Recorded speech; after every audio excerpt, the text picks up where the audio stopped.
Hello दोस्तों, स्वागत है आप सभी का अनलिमिटेड एजुकेशन पे। मैं हूं अभिजीत कुमार, बात करने जा रहा हूं आरआरबी ग्रुप डी और एनटीपीसी एग्जाम के बारे में।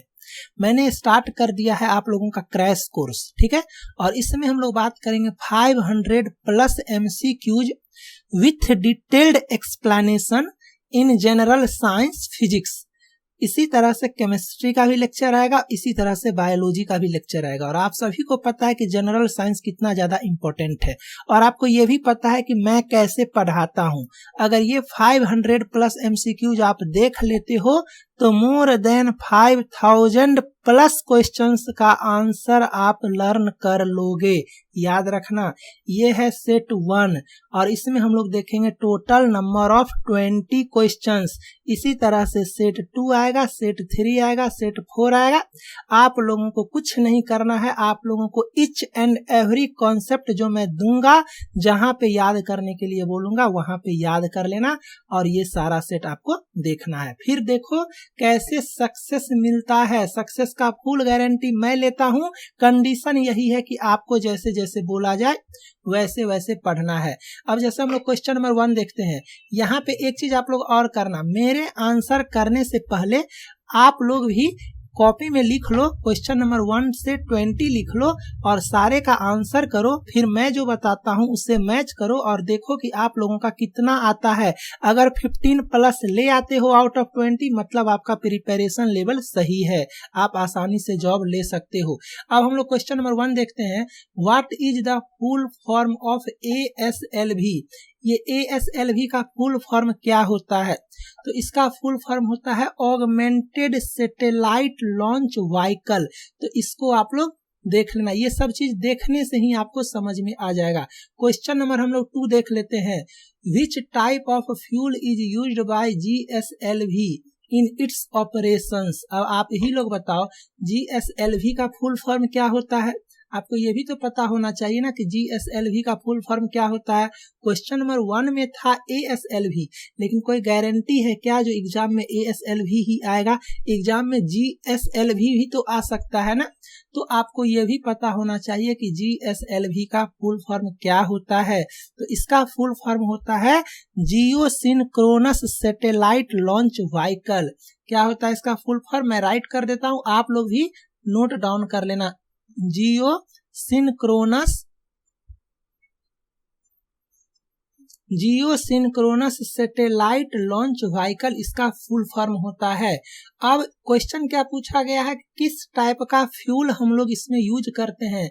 तो हम लोग जो फ्यूल यूज करते हैं वो पहले स्टार्टिंग में सॉलिड कंडीशन में रहता है, सॉलिड फेज में होता है, और उसके बाद वो लेटर स्टेज में जाके, सेकेंड स्टेज में जाके लिक्विड में रहता है। तो solid in first stage and liquid in second stage. तो ऑप्शन नंबर डी इसका राइट आंसर हो जाएगा, ठीक है। चलो हम लोग क्वेश्चन नंबर 3 देखते हैं। When the Indian Space Research Organisation ISRO was set up? तो सबसे पहली बात आपको इसका फुल फॉर्म याद होना चाहिए। इसरो का फुल फॉर्म क्या होता है? इसका फुल फॉर्म होता है इंडियन स्पेस रिसर्च ऑर्गेनाइजेशन। अब आप ही मुझे बताओ, ये कब फाउंड किया गया था? ये फाउंडेड कब हुआ था इसरो? तो ये हुआ था 1969 में। इसका डायरेक्टर कौन है बताओ? हर एक कंसेप्ट याद होना चाहिए, क्वेश्चन कुछ भी आ सकता है। इसका डायरेक्टर है के सिवान, ठीक है। चलो इसके आगे इसका हेड क्वार्टर बताओ कहाँ है? इसरो का हेड क्वार्टर कहाँ है? तो इसका हेड क्वार्टर है बेंगलुरु में, बेंगलुरु में। चलो और कौन सा क्वेश्चन बचा? इसका फाउंडर कौन है बताओ? इसरो का फाउंडर बताओ कौन है? कोई सा भी क्वेश्चन आ सकता है। इसका फाउंडर है विक्रम साराभाई, और यहाँ से father of Indian Space Research Organisation भी इसको बोला जाता है, विक्रम साराभाई। अब देखो यहाँ से मैंने कितना सारा क्वेश्चन कवर किया। रेलवे के लिए ये मोस्ट इम्पोर्टेंट पॉइंट आप कह सकते हो। तो इंडियन स्पेस रिसर्च ऑर्गेनाइजेशन हुआ इसरो का फुल फॉर्म। ये आपका 1969 में आया। इसका डायरेक्टर के सिवान है, अभी हेड क्वार्टर बेंगलुरु में है, और इसरो का फाउंडर विक्रम साराभाई है, और विक्रम साराभाई को फादर ऑफ इसरो भी बोला जाता है। तो आप ही लोग बताओ इस क्वेश्चन का राइट आंसर क्या हो जाएगा? 1969। इतना सारा कॉन्सेप्ट आपको क्लियर हुआ। अगर आप लोग वीडियोज को लाइक नहीं किए हो तो आप लोग वीडियोज को लाइक कर दो, और चैनल पे नया हो तो चैनल को सब्सक्राइब कर दो। ठीक है, चलो क्वेश्चन नंबर 4 देखते हैं। इसरो का हेडक्वार्टर आ गया ना। अभी मैंने यहाँ पे देखो साफ साफ आप लोगों को बता दिया है, इसरो का हेडक्वार्टर कहाँ है, बेंगलुरु में है। तो इसरो का हेडक्वार्टर हो जाएगा बेंगलुरु। तो आपका क्वेश्चन नंबर 4 का राइट आंसर हो जाएगा ऑप्शन नंबर बी। इसी तरह से मैं आपका 500 क्वेश्चंस 2020 क्वेश्चंस का सेट करवाऊंगा, और आप लोग मेरे आंसर टिक आउट करने से पहले आंसर करना, फिर मेरा आंसर देखना, काउंट करना।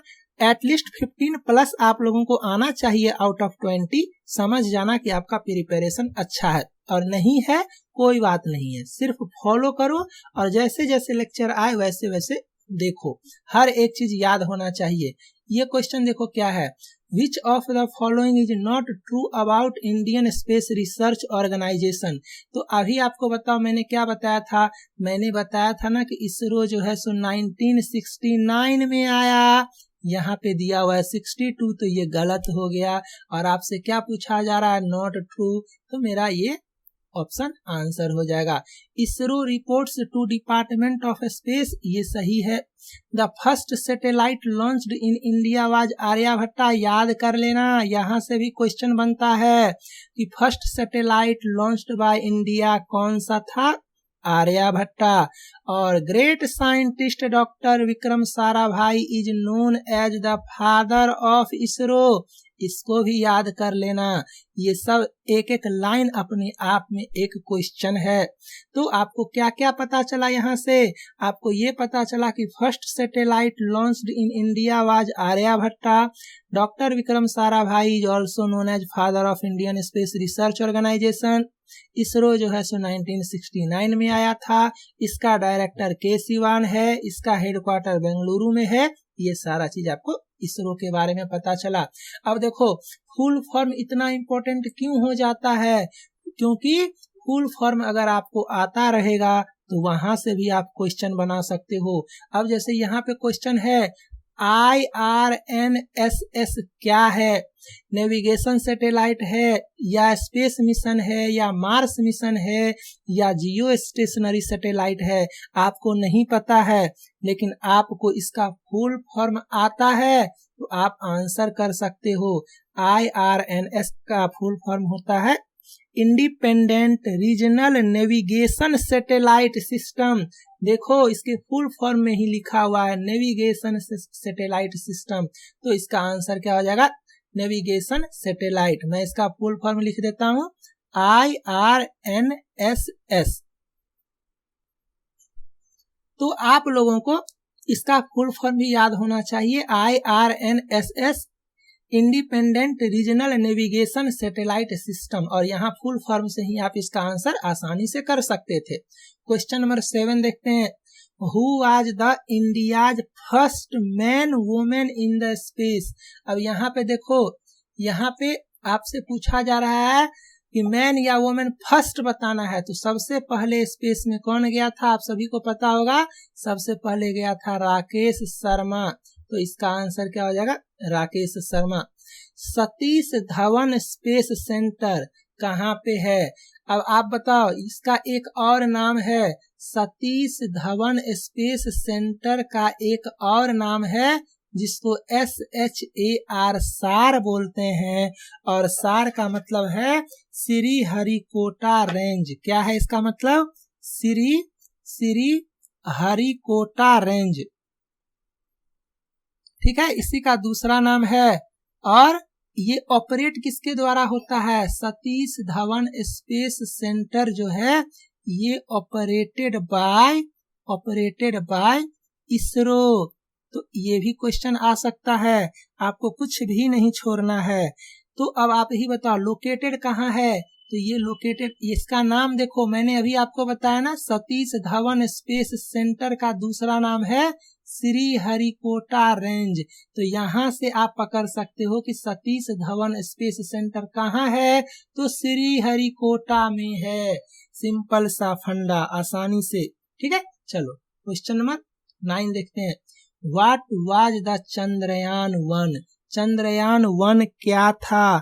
तो देखो चंद्रयान 1 है ल्यूनर प्रोब है, और ये कब लॉन्च हुआ था? तो ये लॉन्च हुआ था आपका इसरो के द्वारा 2008 में। मैं लिख देता हूं, लॉन्च्ड बाय इसरो इन 2008। तो ये भी क्वेश्चन आ सकता है। चंद्रयान 1 2008 में लॉन्च किया गया इसरो के द्वारा, और ये आपका ल्यूनर प्रोब था। और कहां से लॉन्च किया गया? तो इसका आंसर भी होगा श्री हरिकोटा। ठीक है, इतना सारा डिटेल में पढ़ो। रेलवे किसी का नहीं है, कुछ भी पूछ सकता है कहीं से भी। और इस टाइप का क्वेश्चन आप लोग देखे होंगे कि आता है अक्सर। Where is the head quarter of DRDO? अब आप ही लोग बताओ, DRDO के बारे में हम लोग बात कर रहे हैं, तो DRDO का फुल फॉर्म क्या है? तो इसका फुल फॉर्म है Defence research and development Organisation. Defence आप लोग लिखो, साथ ही साथ लिखो।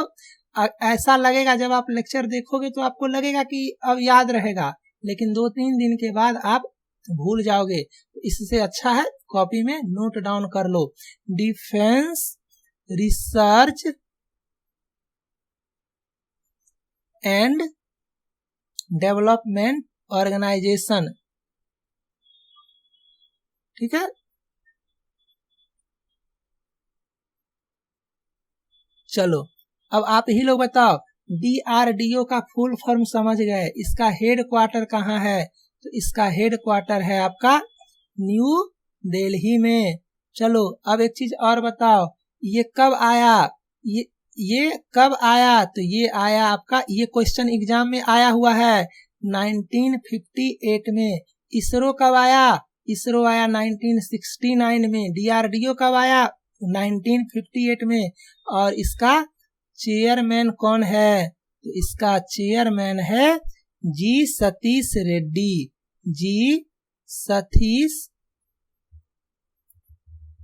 रेड्डी। ठीक है, इतना सारा डिटेल्स आपको याद रखना है। अब यहाँ से क्वेश्चन देखो, आप आसानी से कर लोगे। हेड क्वार्टर ऑफ DRDO कहाँ है? तो अभी मैंने बताया, यहाँ पे देखो हेड क्वार्टर न्यू दिल्ली में। अगर क्वेश्चन आता कि इसका फुल फॉर्म क्या है तो आप बना दोगे। क्वेश्चन आएगा इसका फाउंडेड ये कब हुआ था तो बना दोगे। चेयरमैन का क्या नाम है तो बना दोगे। तो इतना सारा कंसेप्ट हम लोग यहाँ से देखे। अब हम लोगों का क्वेश्चन नंबर 11 है, which of the following is not true about Mars mission of India? अब आप लोग मार्स मिशन सुने होंगे। मार्स मिशन, इसी का एक और नाम है मंगलयान। इसी का एक और नाम है मार्स ऑर्बिटल मिशन। ठीक है, मिशन। और इसी का एक और नाम क्या है? मंगलयान। तो कुछ भी पूछ सकता है एग्जाम में, मंगलयान भी पूछ सकता है और मार्स ऑर्बिटल मिशन भी पूछ सकता है। तो ये आया था आपका 5 नवंबर 2013 में।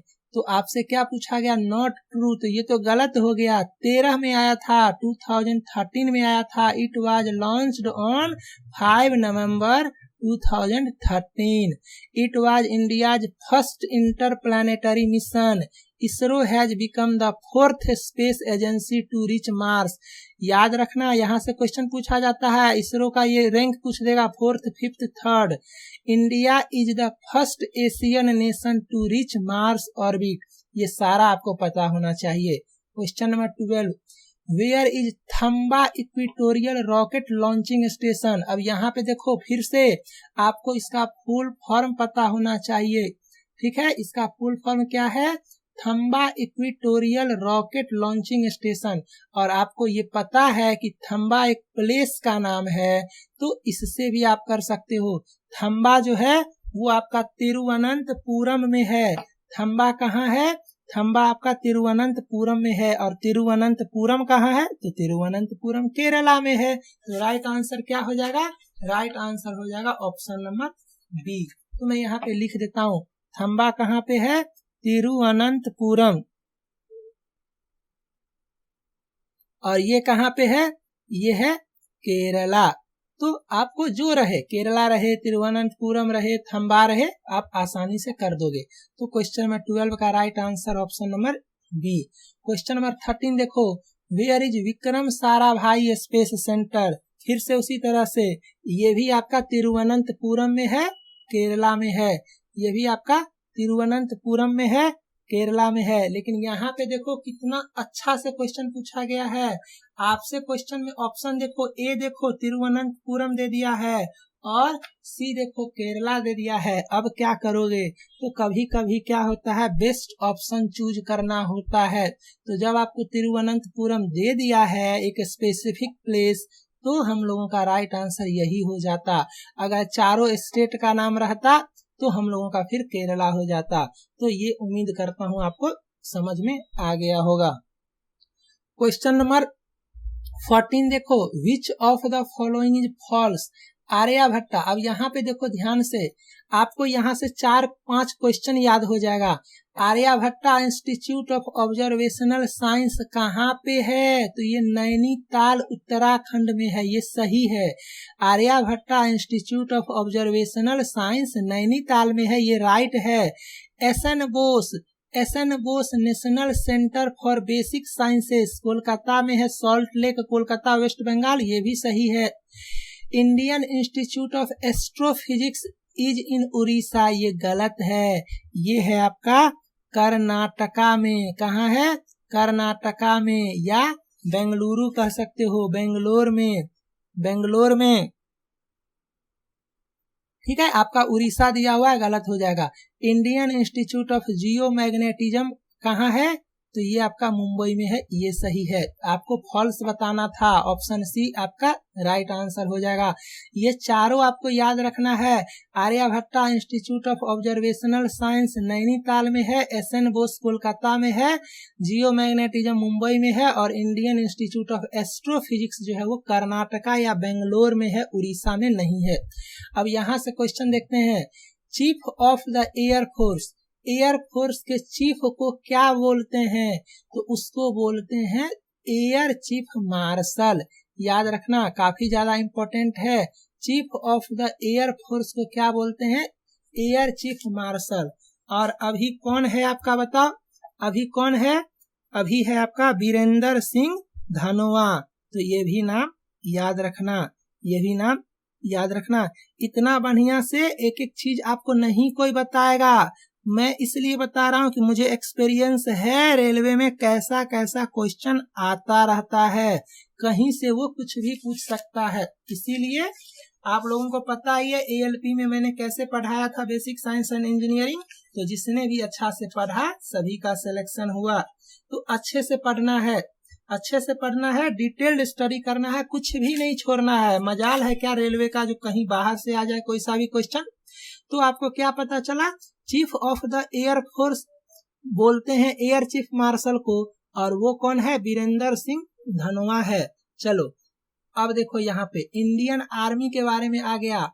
इंडियन आर्मी का ये सारा रैंक है, तो आपको बताना है डिक्रीजिंग ऑर्डर में बताना है कि सबसे बड़ा पोस्ट कौन सा है, उसके बाद कौन सा है, उसके बाद कौन सा है। तो फील्ड मार्शल सबसे बड़ा पोस्ट होता है आपका इंडियन आर्मी में, उसके बाद जनरल होता है, फिर मेजर जनरल। तो सिर्फ फील्ड मार्शल अगर आपको पता रहेगा ना, तो आप उसी से ऑप्शन रिजेक्ट कर दोगे।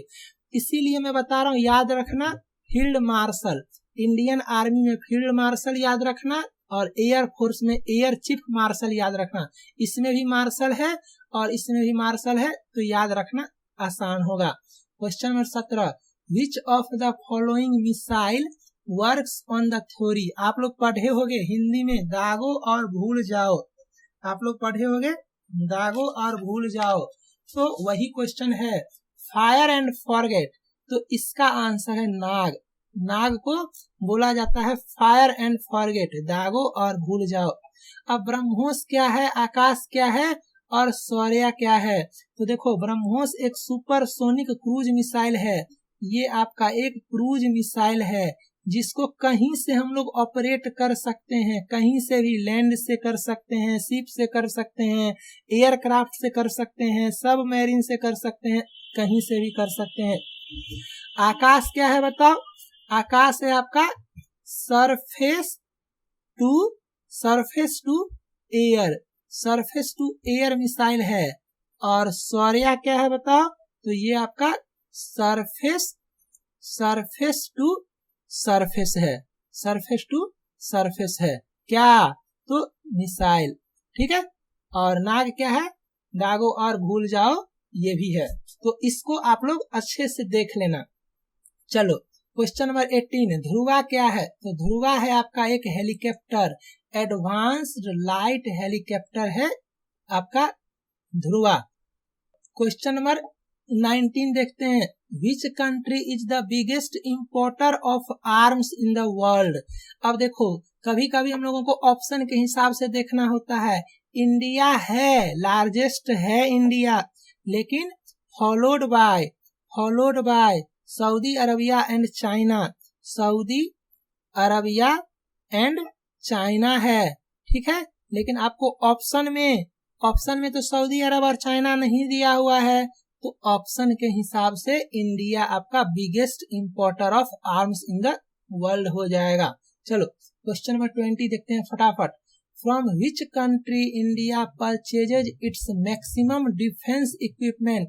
आप लोग थोड़ा सा शेयर कर दिया करो, क्या पता किसी का भला हो जाए और किसी का सिलेक्शन हो जाए, अच्छे से वो पढ़ाई कर लेगा आपके शेयर करने की वजह से। क्योंकि चैनल पे आप लोग पता ही है 1,40,000 स्टूडेंट हैं, तो बाकी स्टूडेंट को नहीं पता है। जो चैनल पे है उन्हें तो पता है, लेकिन जो चैनल पे नहीं है उन्हें नहीं पता है, तो उन तक पहुंचाने का ड्यूटी आप लोगों का है। ज्यादा लोग देखते हैं, ज्यादा व्यूज आता है, ज्यादा मोटिवेशन मिलता है, तो लेक्चर और जल्दी जल्दी लाने का कोशिश करेंगे। तो ये आप लोगों की ड्यूटी है कि आप लोग शेयर करो।